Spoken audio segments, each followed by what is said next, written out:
What's up guys? Welcome to another episode on the channel, and today we're going to be adding some more lights to the Jeep. These are from Extreme Tactical Dynamics online. These are some pretty good quality lights. Just feeling them, I guess we'll see if they shine bright and they are durable. We have it paired up to an over the river and through the woods switch. It is the hazard switch. You guys will see more of this in action later. Without further ado, let's get the drill out, drill some holes, and let's mount up these flashers.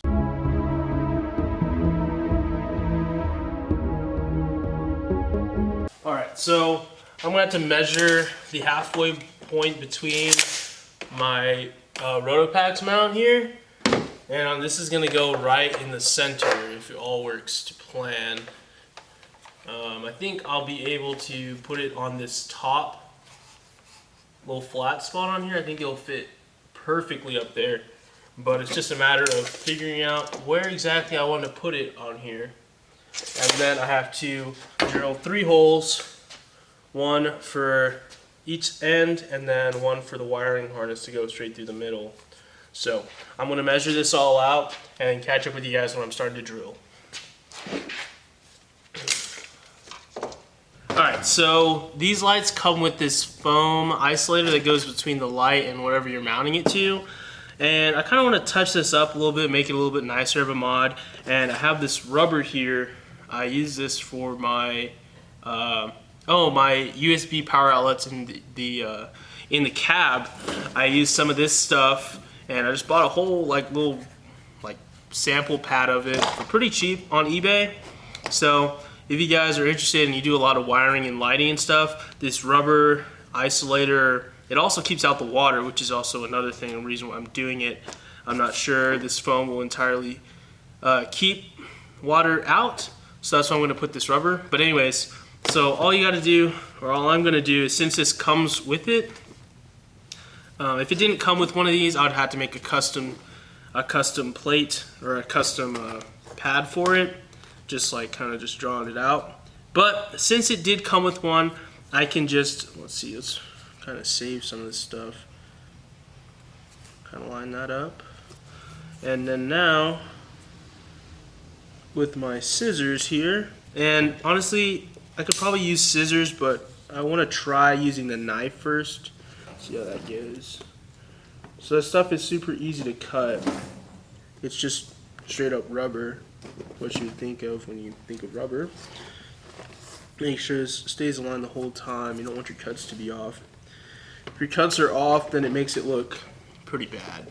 So it's kind of one of those things where it's like, if you do it right, make sure your cuts are on point, then it definitely adds a certain cleanness and cool factor of your mod, which is really nice, and that adds street cred. So this is the piece we started with right here. Hopefully it'll focus. I don't know. And this second piece is one we ended up with. So I'm gonna make another one of these since I have 2, one on each side, and then it's pretty much time to mount these up. It's kind of going pretty quick, honestly. Alright, so I did extend the length of the wires a little bit, but that's super easy. And you've seen it way too many times in my videos before, so I just did not bother even putting that in the video. So I'm just going to feed all this wire through this master hole right here. Cool. And I have this right here. So now I'm just going to feed my screws. Actually, these would be considered bolts through. Now I'm just going to tighten this up from the backside, and we are all mounted. Alright, so we have it all mounted up now, and it looks pretty good. Doesn't look bad.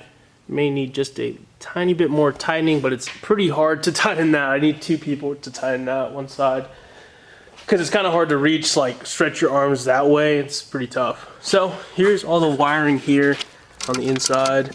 Let me see if I can turn this up for you guys. Cool. So this wiring right here will stretch across the top here. It'll probably secure to that support right there. Come all the way across, attach to the other light, which I'm about to drill out in a second. So I'm going to get started drilling the other side right now, and in the meanwhile you guys will be sent to the wiring department where I go over how exactly these lights work and how I'm going to wire these things up to the Jeep. Alright guys, welcome to the wiring department, and I'm going to go over the wiring harness we use for this install. We're going to go ahead and start at the switch. I used a over the river and through the woods switch again. I use their switches for all my accessories. They use pretty good quality stuff, and so I keep buying it. This one in particular is a 5-pin switch. These two top pins go to ground. This one on the left is for the upper LED, and this one on the right is for the lower LED. So if you want those to light up, you will have to connect those to ground. This middle pin right here goes up to the 86 pin on the relay, which is the trigger wire. This bottom pin on the left side is your 12 volts of power from the battery. And this last pin on the bottom right is for your dimmer switch.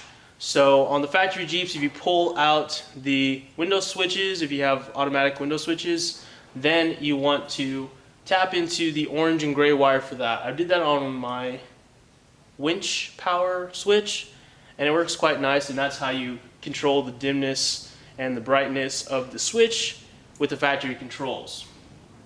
Next we'll go up to the relay. So it's the typical 4-pin relay for automotive stuff.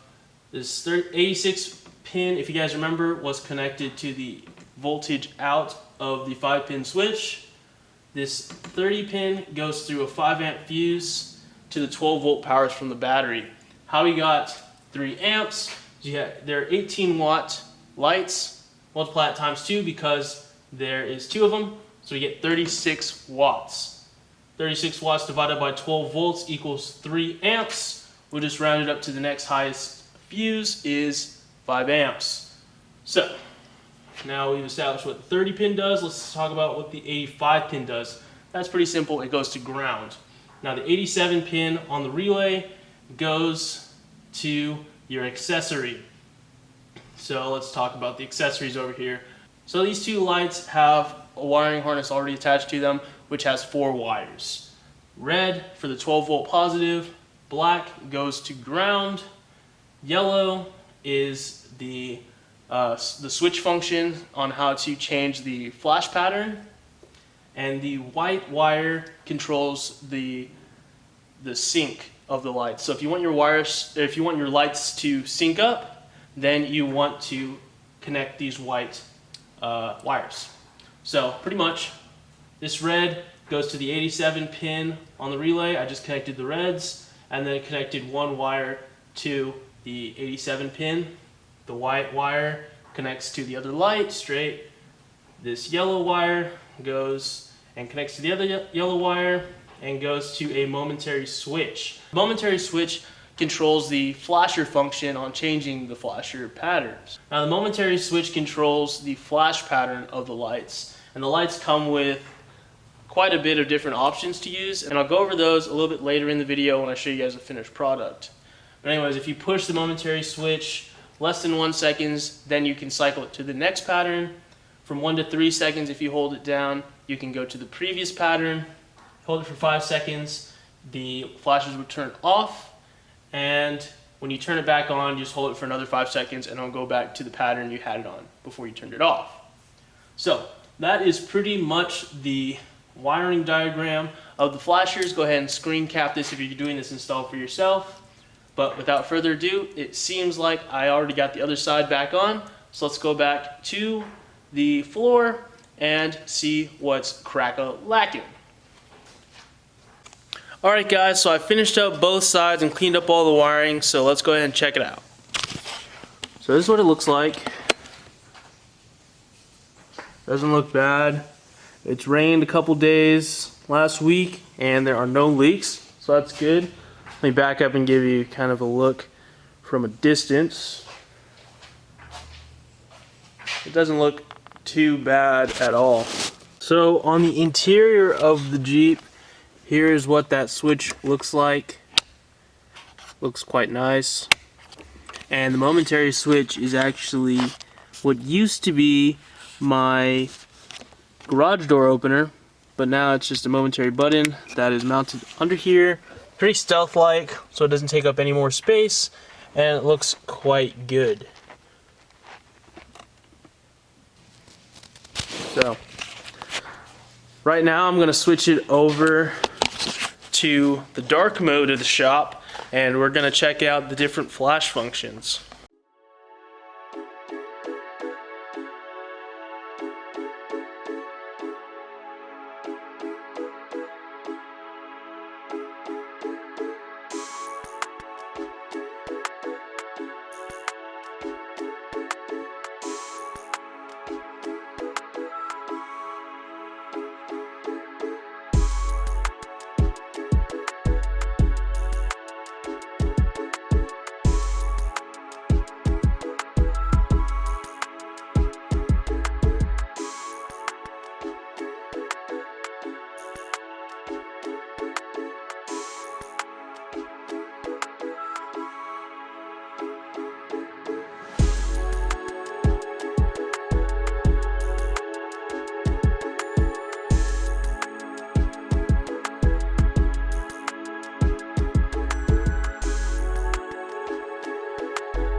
Alright guys, that'll be the end of the video. Hope you guys enjoyed this super cool install.